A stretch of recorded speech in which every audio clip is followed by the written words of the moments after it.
नमस्कार, मी सरिता कौशिक. झिरो आवरमध्ये आपल्या सर्वांचं स्वागत आहे. आज झिरो आवरचा पॅटर्न आपण थोडासा वेगळा करणार आहोत. तो पॅटर्न आपण ब्रेक करणार आहोत, कारण आज आपल्याबरोबर आहेत एक अतिविशेष गेस्ट, आणि त्यामुळे आजचा झिरो आवर हा एक इंटरव्ह्यू आहे. देशात सगळीकडे राम मंदिराला घेऊन प्रचंड उत्साह आपल्याला दिसतो आहे. वातावरण निर्मिती सुद्धा मोठ्या प्रमाणात होते आहे. मात्र काही मंडळी जी राम मंदिराला मूर्त स्वरूप देण्यासाठी निरंतर सातत्यानं काम करत आहेत, त्यापैकी एक म्हणजे गोविंददेव गिरीजी महाराज. ते नुसते कोषाध्यक्षच नाहीये, तर ट्रस्टचे सदस्य सुद्धा आहे, आणि रात्रंदिवस हे या मंदिराला मूर्त स्वरूप येण्यासाठी ते कार्यरत आहेत.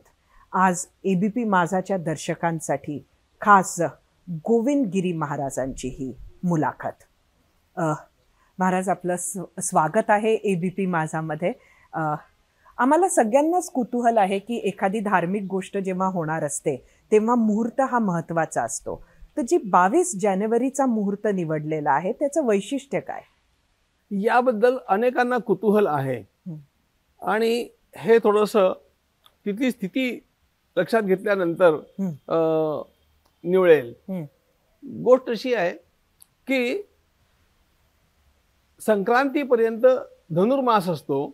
धनुर्मासामध्ये स्थापना होत नाही, म्हणून आम्हाला संक्रांती नंतरचा मुहूर्त आवश्यक होता. त्यात एक आणखी गंमत आहे. 25 जानेवारीला प्रयागचा माघ मेळा सुरू होतो, आणि अयोध्येचे सगळे संत त्यांच्या वर्षानुवर्षांच्या नियमाप्रमाणे 1 महिना प्रयागमध्ये जाऊन राहतात. आणि त्यामुळे 25 जानेवारीला जर अयोध्येतले सगळे संत अयोध्येमध्ये नसतील, अशा प्रसंगात रामललाची स्थापना कशी होऊ शकते? म्हणून आमच्या समोर 15 जानेवारी ते 25 जानेवारी इतकाच कालखंड होता.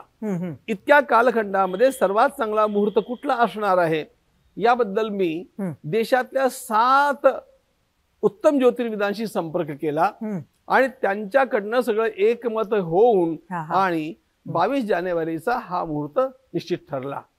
आम्हाला 15 जानेवारीच्या आधी करता येत नव्हतं, 25 जानेवारी आम्हाला ओलांडता येत नव्हतं, आणि उपलब्ध त्या 10-11 दिवसांच्या मध्ये हा सर्वात उत्तम मुहूर्त होता. अच्छा, खरं तर अजून आम्ही सगळेजणच थांबलो आहोत की राम लल्लांची मूर्ती कशी दिसणार आहे.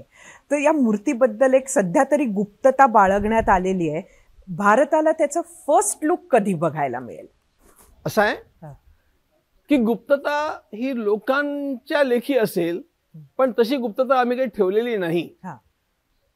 भगवान रामरायाची प्रतिमा त्या ठिकाणी जी असणार आहे ती सर्वात पहिली गोष्ट ही आहे की बालरामाची प्रतिमा असणार आहे, कारण ही रामललाची जन्मभूमी आहे, आणि म्हणून त्या ठिकाणी रामललाची स्थापना होणार. रामललाच्या साठीच न्यायालयानं निर्णय दिलेला आहे, आणि म्हणून 5 वर्षाच्या आतल्या रामाची प्रतिमा आम्हाला आवश्यक होती. आत्ता जे रामललाचं स्वरूप आहे ते अत्यंत छोटं आहे. मंदिर जे बनतंय ते फार विशाल आहे, आणि या छोट्याशा स्वरूपाचं दर्शन सुमारे 20-25 फुटांच्या वरनं होणं हे फार अवघडपण आहे, संतोषजनक नाही. लोकांना स्वरूप दिसलं पाहिजे, म्हणजे लोकांची भाव जागृती होते. तर या दृष्टीनं मोठ्या प्रतिमेची आवश्यकता होती. अशा प्रकारची शास्त्रीय पद्धतीनं एक मोठी प्रतिमा रामरायाची निर्माण करायला घेतली गेली. त्याची उंची कशी असावी याचा विचार आम्ही आधीपासून केला. तो एवढ्यासाठी आम्ही केला की माननीय पंतप्रधानांची एक इच्छा आहे की तुम्ही हे मंदिर निर्माण करताना रामनवमीच्या दिवशी मध्यान्हाच्या वेळेला सूर्याची किरण भगवान रामललाच्या ललाटावरती पडतील, अशा प्रकारचं तंत्र वापरून ते करावं. आता असं करण्याकरता आम्हाला त्या वैज्ञानिक टीमला नक्की त्याची उंची सांगणं आवश्यक होतं. कारण अशा प्रकारचं सगळं करण्याकरता त्यांना सुद्धा अनेक निरीक्षणं करणं, गणित बसवणं हे आवश्यक होतं. आणि म्हणून सगळ्या गोष्टींचा विचार घेऊन शेवटी ही भगवान रामललाची जी प्रतिमा आहे ही 51 इंचाची होणार आहे. आणि 51 इंचाच्या उभ्या असलेल्या या विग्रहाच्या कपाळावरती रामनवमीच्या दिवशी भगवान सूर्याची किरण पडतील. आम्ही त्याला राम तिलक महोत्सव असं म्हणणार आहोत. अच्छा, अतिशय सुंदर. म्हणजे तुम्ही बोलत असताना असं ते दृश्यच खरं तर डोळ्यासमोर उभं झालं. 3 मूर्ती बनतात ते तसं कळतंय. त्याच्यातलं मला वाटतं जी सगळ्यात म्हणजे त्याच्यातनं एक मूर्ती निवडल्या जाणार असं कळतंय. बाकीच्या 2 मूर्ती मग कुठं भारतात जाणार का? असं आहे, 2 गोष्टींचा विचार आम्हाला करणं फार आवश्यक होतं. पहिली गोष्ट ही की आमचा मुहूर्त तर निश्चित आहे आणि आम्हाला कुठल्याही प्रकारची रिस्क घ्यायची नाहीये. कुठलीही मूर्ती बनत असताना त्या पाषाणामध्ये अंतर्गत काही दोष असले तर ती मूर्ती नंतर रिजेक्ट पण करावी लागते. बरोबर. एकच मूर्ती बनवली आणि त्याच्यामध्ये नंतर कुठे दोष लक्षात आला तर तसं केल्यानं त्या सगळ्या कामाचा खोळंबा होणार होता. आणि म्हणून 3 मूर्ती अशा प्रकारच्या व्हाव्यात, अशा प्रकारची संकल्पना पुढे आली. एक आणखी पण मुद्दा आहे की भगवान रामरायाची स्थापना त्या ठिकाणी झाल्यानंतर गर्भगृहात प्रवेश कुणाला असणार नाहीये. आणि भगवंताचे अलंकार, भगवंताची वस्त्र, भगवंताचा मुकुट, भगवंताची सगळेच आता धनुष वगैरे पण आहे, हे काही आम्ही त्या मूर्तीचं अंगभूत नसणार आहे. बरोबर. आम्ही भगवंताला धनुष रोज देणार आहोत, त्याच्या हातात ते असणार आहे, बाण हातात असणार आहे. मूर्तीचं अंग ते बाण धनुष असं नाहीये. तर हे सगळं जे पुन्हा पुन्हा नवीन नवीन होत राहणार आहे ते काही मंदिरातल्या आतल्या प्रतिमेवरती माप घेऊन होणार नाही. म्हणून त्याच मापाची दुसरी प्रतिमा आम्हाला उपलब्ध असायला हवी. अच्छा. त्या मूर्तीच्या अंगावरती माप घेणं आणि आतल्या मूर्तीचे अलंकार तयार करणं अशा करता एक आणखी प्रतिमेची आवश्यकता होती. त्यामुळे एक सावधानता म्हणून प्रतिमा आवश्यक होती आणि एक प्रतिमा आम्हाला या दृष्टीने आवश्यक होती. म्हणून जरा समजूतदारपणानं 3 प्रतिमांचा विचार आम्ही केला आणि त्यातली एक आम्ही निवडणार आहोत. खर तर काही लक्षणं तुम्ही सांगितली असतील मूर्तिकारांना की त्यांनी हे लक्षात घेऊन ती मूर्ती बनवावी. तर अशा काही विशिष्ट गोष्टी की ज्या अपेक्षितच होत्या, ज्या सांगण्यात आल्या, ती लक्षणं काय आहेत श्रीरामाच्या मूर्तीची? सर्वात पहिली गोष्ट ही आहे की ही प्रतिमा 51 इंचांची जरी असली तरी पण त्या प्रतिमेचा चेहरा, त्या प्रतिमेचा जो भाव आहे तो 5 वर्षाच्या आतल्या मुलाचा असणं फार आवश्यक आहे. 5 वर्षाच्या आतल्या मुलाचा चेहरा इतकंच पर्याप्त नाही, तर मानवी भाव आणि देवभाव याच्यात एक अंतर असतं. त्यामुळे तशा प्रकारचं त्यांना विद्वानांच्याकडनं सांगण्यात आलं की तो देवभाव कसा त्यांच्यामध्ये येऊ शकेल. म्हणजे 5 वर्षाच्या आतील बालकाचं स्वरूप असावं, ते मानवी स्वरूप न दिसता देवभावाचं स्वरूप दिसावं. भगवान श्रीराम आहेत आजानुबाहू, त्यांचे हा ध्यायेद आजानुबाहुम धृतशरधनुषम बद्ध पद्मासनस्थम असं आपण रामरक्षेमध्ये वाचतो. तर आजानुबाहू म्हणजे गुडघ्यापर्यंत ज्याचे हात आहेत असे. हे त्यांना सांगितलं नसतं तर त्या आखूड हाताच्या मूर्ती तयार झाल्या असत्या. त्यामुळे अशा प्रकारची सगळी लक्षणं त्यांना समजावून देण्यात आली आणि त्याप्रमाणे ती मूर्ती झाली तर आम्ही ती स्वीकारणार हे सांगण्यात. कुठेतरी असं वाचलं की जी काही विधी आहेत त्यामध्ये श्रीरामाच्या मूर्तीवर पट्टी असणार आहे डोळ्यावर. काय हा विधीचा भाग येतो? फक्त त्या दिवशी ती पट्टी उघडणार असं काही आहे का? खरं सांगू का, एका कमी महत्वाच्या गोष्टीला अधिक महत्व दिलं जात आहे असं झालेलं आहे. अच्छा. आपल्याकडे ही पद्धत आहे तशी. आपण गणेश चतुर्थीच्या आदल्या दिवशी जेव्हा गणपती आपल्या घरी आणतो काय करतो? अनेक ठिकाणी पद्धत अशा प्रकारची आहे की त्या डोळ्यावरती पट्टी बांधून गणपती किंवा झाकून ठेवतो आणि नंतर गणपतीच्या प्रतिष्ठेच्या वेळेला ती पट्टी आपण काढतो. बरोबर. या विधीचं नाव आहे नेत्रोन्मीलन. नेत्र उन्मीलन म्हणजे डोळे उघडणं. प्राणप्रतिष्ठा झाल्यानंतर त्याचा पहिला प्रतिसाद या जगाच्या दृष्टीने काय असणार आहे तर तो दिसणं हा असणार आहे. आणि म्हणून प्राणप्रतिष्ठेतला शेवटचा विधी जो असतो तो नेत्रोन्मीलन हा असतो. त्या नेत्रोन्मीलनामध्ये सुवर्णाच्या शलाकेनं मधानं त्या नेत्रांचं उन्मीलन होतं आणि ती पट्टी काढली जाते. त्यामध्ये सगळे त्या नेत्रोन्मीलनाचे मंत्र वगैरे आहेत. नेत्रोन्मीलन झालं म्हणजे प्रतिष्ठा विधी पूर्ण झाला. अच्छा. मंदिर बांधताना काही विशिष्ट शैली आपण घेतली आहे का मंदिर बांधकामाची? मंदिराचं बांधकाम नागर शैलीनं झालेलं आहे. आधीच हा विचार करण्यात आला की या मंदिराच्या निर्मितीमध्ये आपण नागर शैलीचा विचार करावा. एक दाक्षिणात्य शैली आहे पण उत्तर भारतामधली सगळी मंदिरं जवळपास नागर शैलीतली आहेत म्हणून या शैलीचं नाव नागर शैली आहे.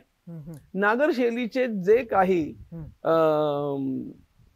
निर्माते आहेत, जे काही त्यातले कारागीर आहेत, त्यामध्ये मुद्राजच्या सोमपुरांचं नाव सर्वात वरचं आहे. आणि म्हणून या सोमपुरा परिवाराला नागर शैलीचं मंदिर बांधण्याचं हे काम सोपवण्यात आलं. आता हेही लक्षात घेतलं पाहिजे की हे काम आत्ता नाही देण्यात आलं. मुळात जेव्हा 84 नंतर या मंदिराच्या निर्मितीचा एक संभावित काळ डोळ दिसू लागला तेव्हा माननीय अशोकजी सिंघल यांनी या सोमपुरा परिवाराला बोलावून तेव्हापासून दगड घडायला आरंभ केला. त्यांनी म्हटलं हे दगडांचं असेंबलिंग यांचं एकत्रित रचना करणं हे सोपं काम आहे पण ते दगड घडवत बसणं हे फार अवघड काम आहे म्हणून ते लवकर सुरू केलं पाहिजे. म्हणून तेव्हापासून आतापर्यंत एकच विचार हा राहिला आणि ते म्हणजे हे मंदिर नागर शैलीचं बनावं. अच्छा. खरं तर इतक्या कमी वेळात मंदिर बनतंय म्हणजे रेकॉर्ड वेळच म्हटला पाहिजे एवढ्या मोठ्या वास्तूसाठी, पण ते आखीव रेखीव अशा पद्धतीनं एवढ्या कमी वेळात कसं बनू शकतंय? याचं एक कारण पण आहे ना. आत्ताच आपण सांगितल्याप्रमाणे त्यातले पुष्कळ पाषाण घडून तयार होते. सगळेच नवीन घडवावे लागले नाही. इतकं करावं लागलं की जे वर्षानुवर्षापासून घडून तयार असलेले पाषाण होते त्यांची स्वच्छता पुन्हा एकदा करावी लागली. ती केमिकल्सनं वगैरे वगैरे त्या तंत्रज्ञानी जशी केली तशी केली. पण सुमारे अर्ध मंदिर त्या अर्ध्या मंदिराचे पाषाण घडून तयार होते म्हणून मंदिर इतक्या अवधीमध्ये अशा प्रकारे उभं करणं सोपं झालं. खरी तर गोष्ट अशी आहे की याही पेक्षा कमी अवधीत आम्ही ते काम केलं असतं. अच्छा. पण आम्हाला त्या ठिकाणी पायाच लागेना. फाउंडेशन शिवाय मंदिर कसं बांधणार आणि त्या ठिकाणी सगळी वाळू वाळूमध्ये पाया मिळणं कठीण. आणि म्हणून शेवटी एक मोठा साहसाचा भाग त्यातला हा आहे की आम्ही एक कृत्रिम रॉक त्या ठिकाणी तयार केला. दक्षिण भारतातले ग्रॅनाइट्स मागवून आणि तिथे पाया तयार केला आणि नंतर मंदिर बांधलं. अच्छा. याच्या जजमेंट मध्ये पुष्कळ अवधी गेला. त्याकरता पद्धतीप्रमाणे न्यासाच्या पद्धतीप्रमाणे सगळ्या ठिकाणचे विशेषज्ञ बोलावण्यात आले. म्हणजे IIT Roorkee, IIT Guwahati, IIT Hyderabad, IIT Kanpur, IIT आणखी सगळीकडचे त्या सगळ्यांची सल्ला मसलत होऊन आणि नंतर हे निर्णय घेण्यात आले. मंदिराच्या फाउंडेशनच्या निर्मितीला लागलेल्या वेळामुळे थोडासा आम्हालाही विलंब झाला. अन्यथा हे काम आणखी पण लवकर झालं असतं. खरं तर आपल्या देशातली जी मंदिरं आहेत, जी शिल्प आहेत, ती हजारो वर्ष टिकलेली आपण बघतो. हे मंदिर असंच असावं, असंख्य वर्ष असावं, ह्याच्यासाठी काही विशेष वेगळे केलंय का? याकरता मुख्य गोष्ट अशी आहे या मंदिरामध्ये कुठेही लोखंडाचा उपयोग नाही केला. कारण कितीही कसंही चांगलं लोखंड कुठेही वापरलं गेलं तर त्याचं आयुष्य अधिकाधिक 100 वर्षाचं असतं. 100 वर्षानंतर त्याचं आपोआपच माती व्हायला लागते आणि त्यामुळे संपूर्ण मंदिराच्या बांधकामामध्ये लोखंडाचा उपयोग नाही. हे केवळ पाषाणांचं मंदिर आहे आणि त्यामुळे ते अनेक शतकापर्यंत अबाधपणे टिकेल याची आम्हाला शंका नाही. आत्ताच मी अंकोर वाट मधनं आलो. आता अंकोर वाटला 11व्या शतकातलं मंदिर पाहिलं. आम्हाला खरोखर या भारतीय शिल्प शास्त्रज्ञांचं कौतुक करावंसं अशी गोष्ट आहे. इतकं विशाल मंदिर ज्याची तुलना होऊ शकत नाही कशाशी, केवळ पाषाणांच्या मध्ये बांधलेलं, आजही तसंच उभं आहे. हो हो. खरं तर स्वामीजी, हम मंदिर वही बनाएंगे असं होतं. त्याचं आता हमने मंदिर वही बनाया है ह्या परिस्थितीमध्ये खरं तर आलेलं आहे. आपण कोषाध्यक्ष आहात. एवढं भव्य मंदिर बनवताना खरंच त्याचं एवढं भव्य स्वरूप होऊ शकेल, तेवढा निधी उपलब्ध होईल असं सुरुवातीला वाटलं होतं का? आम्हाला लोकांच्या श्रद्धेचं आकलन होतं खरं, पण हे प्रामाणिकपणानं सांगितलं पाहिजे की लोकांच्या श्रद्धेला महापूर येऊ शकतो हे मात्र आम्ही त्या प्रत्यक्ष समर्पणाच्या वेळेला अनुभवलं. आणि अपेक्षा निम्मी असताना प्रत्यक्ष आम्हाला 3,300 कोटी रुपयांचा निधी उपलब्ध झाला. आणि हे सगळं लोकांनी इतक्या उत्स्फूर्तपणे केलं की आम्हाला आश्चर्य वाटतं. गमतीची गोष्ट अशी आहे की आम्हाला नंतर तक्रारी ऐकायला मिळाल्या की आमच्यापर्यंत तुम्ही आलाच नाहीत, आमचं देणं राहूनच गेलं, अशा प्रकारच्या तक्रारी. आणि आणखी पण एक गोष्ट आहे की या संपूर्ण निधी संकलनामध्ये विदेशातला एकही पैसा नव्हता. अच्छा. हा, विदेशी एकही रुपया त्यामध्ये नाही, अशी स्थिती आता 2 महिन्यापूर्वीपर्यंत होती. कारण विदेशी अनुदान घेण्याकरता जी FCRA ची सवलत असावी लागते ती आमच्याकडे नव्हती. बरं, ती प्राप्त करण्याकरता कुठल्याही न्यासाला 3 वर्ष पूर्ण व्हावी लागतात. म्हणून ती न्यासाची 3 वर्ष पूर्ण होईपर्यंत आम्ही थांबलो. यंदा गेल्या 20 फेब्रुवारीच्या दिवशी न्यासाला 3 वर्ष पूर्ण झाली आणि मार्च मध्ये आम्ही 3 वर्षांचे त्यांना बॅलन्स शीट देऊ शकलो. म्हणून आम्ही त्याला योग्य झालो, आम्हाला FCRA मिळालं आणि आता विदेशी मदतीचा ओघ सुरू पण झालेला आहे. अच्छा. आतापर्यंत मंदिर बांधणीसाठी 3,300 कोटी आपण सांगितलं जमा झाले.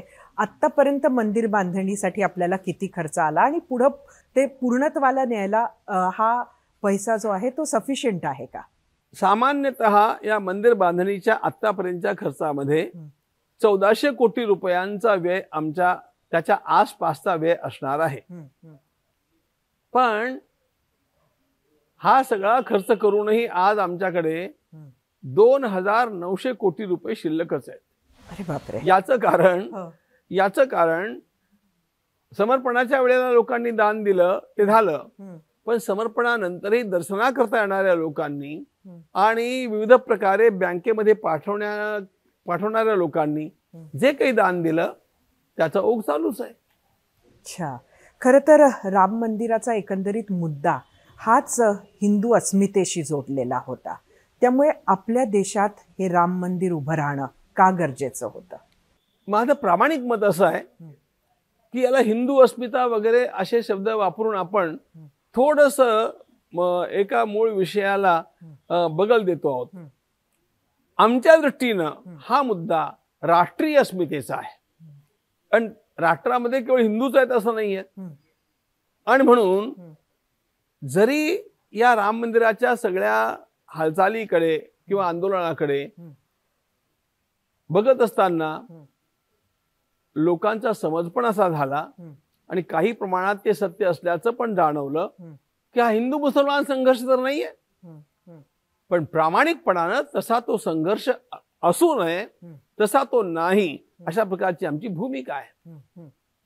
आक्रमकांनी केलेले अत्याचार, या राष्ट्रावरती आक्रमकांनी केलेले अत्याचार, त्याच्या त्या निशाणी त्या पुसणं ज्याप्रमाणे या ठिकाणच्या हिंदू व्यक्तीचं कर्तव्य आहे त्याप्रमाणे मुस्लिम व्यक्तीचं पण कर्तव्य आहे। याची जाण हिंदूंना झाली काही प्रमाणात, मी काही प्रमाणात म्हणतोय। याचं कारण अनेक पक्षातले अनेक हिंदूच आहेत ना, त्यांना ही जाण नाहीये। पण माझे अनेक मुसलमान बंधू असे आहेत की त्यांना ही जाण आहे। मी तुम्हाला अनेक उदाहरणं देऊ शकेन। मी बेलापूरचा आहे, नगर जिल्ह्यातल्या बेलापूरमध्ये मशिदीला लागून आमचं मंदिर आहे आणि राम जन्मभूमीच्या या समर्पणाच्या अभियानामध्ये मी त्या गावाच्या जवळून निघालो तेव्हा माझ्या गावच्या मुस्लिम बांधवांनी मला मध्ये अडवलं आणि मला मशिदीत नेलं, तिथे माझा सत्कार केला। त्या सर्वांनी जय श्रीरामच्या घोषणा केल्या आणि 51,000 रुपयांचा निधी मला तो दिला। हा मुस्लिम बांधवांचा निधी आहे आणि त्यांनी हे सांगितलं की महाराज हमें आज सवेरे पता चला, इसलिए हम इतना इकट्ठा कर पाए, पहले पता होता तो हम और भी ज्यादा इकट्ठा करते। आणखी पण एक गोष्ट सांगतो, माननीय देवेंद्र फडणवीस मुख्यमंत्री होते आणि या समर्पणाच्या अभियानाकरता आम्ही हिंडत होतो तेव्हा मुंबईमध्ये एक सभा झाली। मुंबईच्या या सभेमध्ये महाराष्ट्रातल्या राष्ट्रीय मुसलमानांच्या बंधू भगिनींच्या पैकी 400 लोक उपस्थित होते आणि त्या सर्वांनी त्याला मी संबोधित केलं होतं। माझ्या आधी काही मुस्लिम बांधव बोलले आणि त्यांनी हा मुद्दा बोलून दाखवला की हा हिंदू मुसलमान भेद नाही, हा राष्ट्राचा मुद्दा आहे। राष्ट्रावरती आक्रमण करणाऱ्या आक्रमकांच्या या निशाणी पुसण्याचा हा सगळा उपक्रम आहे आणि त्यामुळे आम्ही त्यात आनंदाने सहभागी आहोत। दोघे मुसलमान पठ्ठे उठले, त्यांनी सांगितलं महाराज प्लॅन दे दो हमें, हम पूरा मंदिर बना देते हैं। अरे वाह, अशा प्रकारचं। त्यामुळे दुर्दैव असं आहे की अनेक लोकांचा अशा प्रकारचा भाव आहे, पण त्याला काही तथ्यांश पण आहे। पण मला असं वाटतं की प्रसार माध्यमांचं हे कर्तव्य आहे की त्यांनी हा निरोप पोचवावा की हे हिंदू मुस्लिम यांच्यातल्या संघर्षाचं प्रतीक नाही आहे, तर राष्ट्रावरचे आक्रमक आणि राष्ट्रीय समाज यांचा हा संघर्ष आहे। सगळा राष्ट्रीय समाज मिळून या आक्रमकांच्या खुणा पुसण्याचं काम करतो आहे। नक्की। खरं तर जानेवारीत मंदिर किती पूर्ण होणार? जानेवारी पर्यंत मंदिर जे पूर्ण होणार आहे 100% पूर्णता 3 गोष्टींची होईल। गाभाऱ्याचं काम 100% पूर्ण होईल, पहिल्या मजल्याचं काम 100% पूर्ण होईल आणि दर्शन व्यवस्था ही 100% पूर्ण होऊन जाईल। त्यामुळे आमचं काम तेवढ्यापुरतं निश्चितपणे झालेलं असेल। या खेरीज उरलेल्या सगळ्या कामामध्ये आम्हाला काही ना काही करण्याचं शिल्लक राहणार आहे आणि तेवढ्याकरता पण शिल्लक राहणार आहे की जेव्हा अशा प्रकारची मंदिरं बांधली जातात त्यात कलाकुसरीचं काम, प्रत्यक्ष तो दगड त्याच्या स्थानावरती बसल्यानंतर बारीक कलाकुसरीचं काम तिथे होतं, एक मुद्दा। दुसरा मुद्दा असा की हे तर रामललाचं मंदिर आहे, त्याची स्थापना होणार पहिल्या मजल्यावरती, दुसऱ्या मजल्यावरती संपूर्ण राम परिवाराची स्थापना होणार आहे, ते काम अजून बाकीच आहे। हा जो परकोटा आहे त्याच्या आत 6 मंदिरं होणार आहेत आणि त्या परकोट्याच्या बाहेर आणखी 7 मंदिरं होणार आहेत। त्यामुळे हे काम आणखी 3 वर्ष तरी नक्की चालू राहील असा माझा कयास आहे। जी मंडळी आमंत्रित आहेत ती तर दर्शन घेतीलच 22 तारखेला, मात्र जी लोक आहेत, ज्यांना देशभरातली लोक आहेत, ज्यांना तिथे यायचंय दर्शन घ्यायचंय, त्यांच्यासाठी कुठल्या तारखेपासून मंदिर खुलं होणार? 22 तारखेला उद्घाटन झाल्यानंतर म्हणजे लोकार्पण झाल्यानंतर संतांचं दर्शन पहिल्यांदा होईल। आता लक्षात घ्या, संत महात्मे आणि त्या ठिकाणी आलेले विशेष निमंत्रित हे 7,500-8 हजाराच्या संख्येत असणार आहे। त्यांचं दर्शन आटोपल्यानंतर त्या दिवशी सामान्य किती लोकांना दर्शन होईल याच्याबद्दल माझ्या मनामध्ये शंका आहे। पण दुसऱ्या दिवशीपासून मात्र सुरळीतपणे सर्वांचं दर्शन मोकळेपणाने होत राहील, त्यामुळे कुणी संकोच बाळगण्याची आवश्यकता नाही। तथापि मनातली एक गोष्ट सांगून ठेवतो, अयोध्येमध्ये थंडी फार असणार आहे आणि यावेळेला गर्दी पण खूप असणार आहे आणि त्यामुळे सुखपूर्वक ज्यांना दर्शन घ्यायचं आहे त्यांनी फेब्रुवारीत यावं. त्याहीपेक्षा अधिक सौकर्यानं आनंद दर्शन घ्यायचं असेल त्यांनी मार्चमध्ये यावं. स्वामीजी, आपला देश म्हणजे लोकशाही आहे. लोकशाहीत आपण विरोधाचे सूर सतत ऐकत असतो. एक आरोप अधनमधनं होतोय की तो म्हणजे की मंदिराचं उद्घाटन जे जानेवारीला होत आहे ते कुठंतरी भाजपाला निवडणुकीत फायदा व्हावा हा दृष्टिकोन ठेवून येतोय आणि मंदिराचं उद्घाटन हे भाजप इव्हेंट आहे अशा पद्धतीचेही आरोप होत आहेत. प्रत्येक जण आपापल्या दृष्टिकोनातनं घटनांच्याकडे बघत असतो. त्यामुळे ज्यांना राजकारणाचीच कावीळ झालेली असेल त्या लोकांनी असा विचार करायला त्यांना मुभा आहे, ती त्यांची सवय आहे. आमच्या भावना अशा प्रकारच्या आहेत की रामलला वर्षानुवर्ष एक कपड्याच्या टेंटमध्ये राहिले, आत्ता सुद्धा ते एका झोपड्यामध्ये आहेत आणि त्यामुळे आपल्या बंगल्याच्या व्यवस्था नीट झाल्यानंतर जसं आपण एकदा तिथे राहायला जातो आणि बाकीची कामं नंतर चालू असतात कारण आपल्याला ती सोय हवी असते, तर असं आपल्याला रामललाबद्दल का वाटू नये या भूमिकेतनं आम्हाला असं वाटतं की हे प्रतिष्ठेचं कार्य लवकरात लवकर व्हावं, मंदिराचं काम चालू राहील. आता हा आमचा दृष्टिकोन आहे, प्रत्येकाला आपापला दृष्टिकोन बाळगायला आमची हरकत नाही. बातमीदारांची एक उत्सुकता आहे की नक्की कोणाकोणाला आमंत्रण तिथं दिलेलं आहे आणि खास ह्या निवड कशी करण्यात आली, म्हणजे त्यात अगदी महाराष्ट्रात उद्धव ठाकरेंना आमंत्रण आहे का ह्याचं कुतूहल आहे. काँग्रेसला दिलंच आहे आपण, तर ही मंडळी कशी निवडल्या गेली आणि खास जी जुनी लोक होती अडवाणीजी आहेत, मुरली मनोहर जोशी आहेत, त्यांना आमंत्रण आहे का, ते येणार आहेत का, देशाचे गृहमंत्री हे येणार आहेत का आणि सरसंघचालक मोहन भागवत यांचा तिथं काय रोल असणार आहे. हे संपूर्ण मंदिर निर्माण होण्याचं जे आंदोलन चाललं, जो संघर्ष उभा झाला आणि चालत राहिला, त्याचं संपूर्ण श्रेय संघ परिवाराचं आहे आणि संघ परिवार हा हिंदू समाजाचं प्रतिनिधित्व करतो आणि त्या परिवाराचं प्रतिनिधित्व आमचे पूजनीय सरसंघचालक करतात. म्हणून त्यांचं त्या ठिकाणी येणं आम्हाला अभिप्रेत आहे, अनिवार्य आहे. अत्यंत आदरानं आम्ही स्वतः जाऊन त्यांना त्याकरता निमंत्रित केलेलं आहे. तुमचा जो दुसरा प्रश्न आहे अन्यान्य लोकांच्या निमंत्रणाच्या बद्दलचा, त्यामध्ये मी तुम्हाला इतकंच सांगेन की ज्या बातम्या येत आहेत तितक्याच बातम्या मी ऐकतो आहे, त्याच्यामध्ये माझा प्रत्यक्ष काही सक्रिय भाग नाही. याचं कारण आहे रामजन्मभूमी तीर्थक्षेत्र न्यास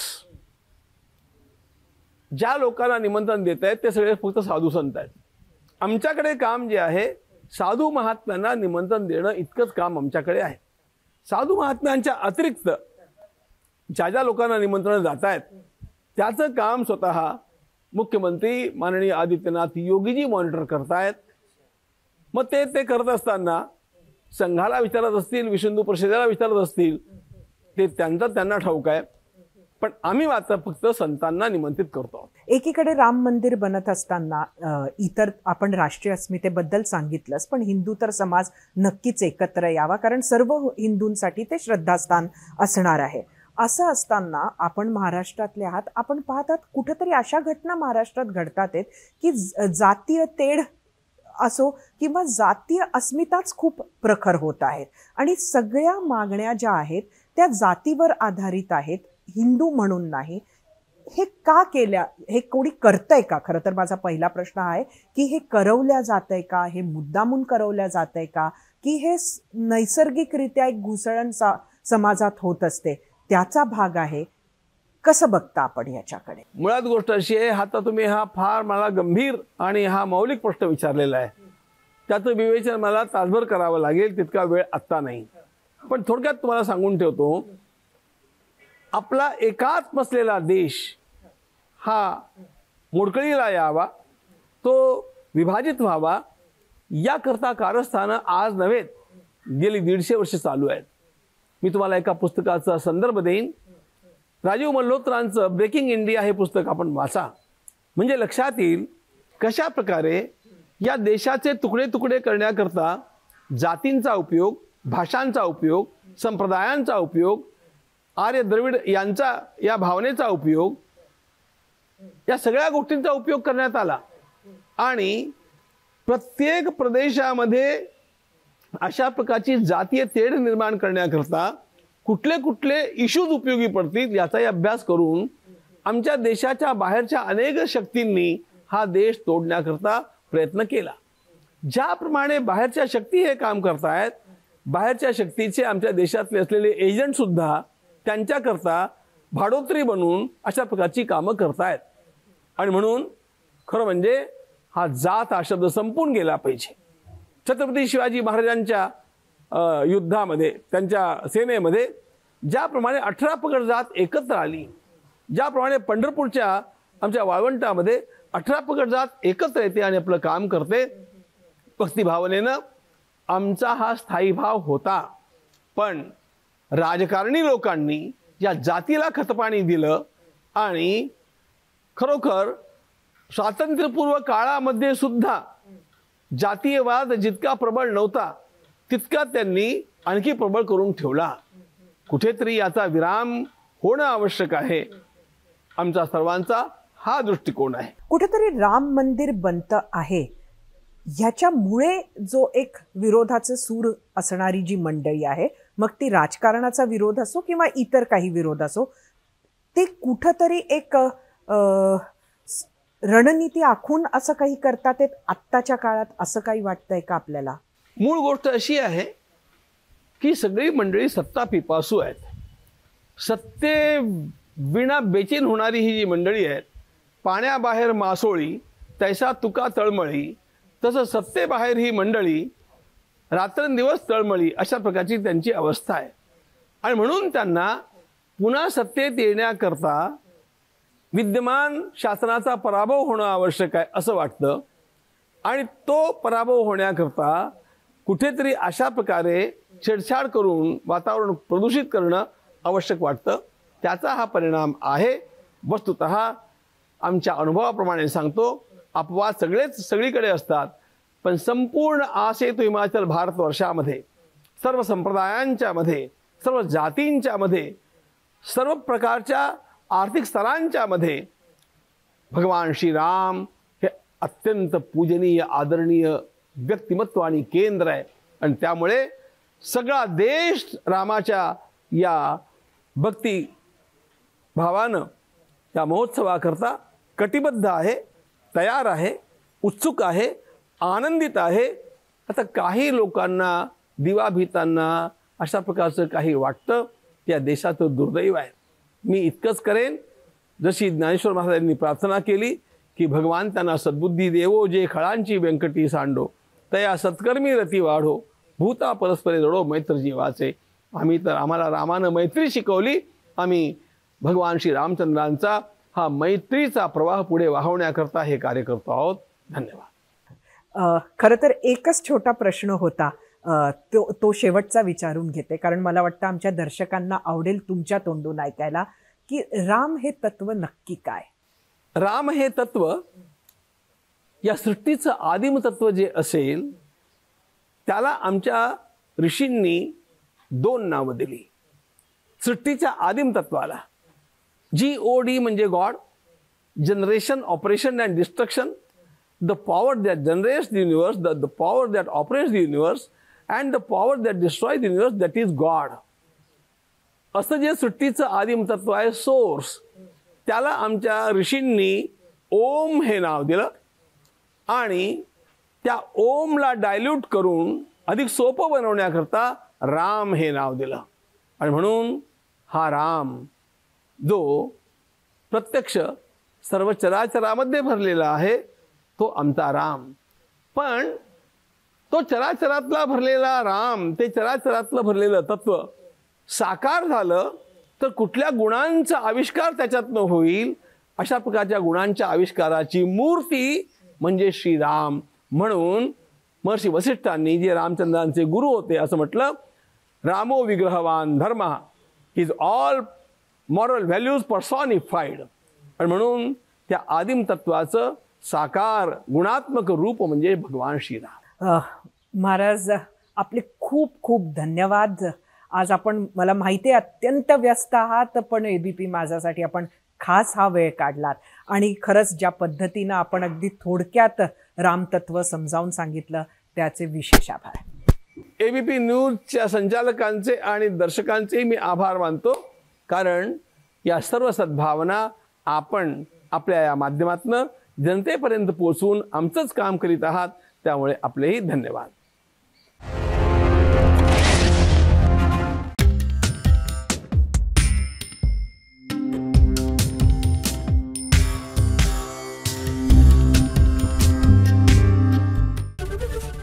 एबीपी माझा, उघडा डोळे बघा नीट.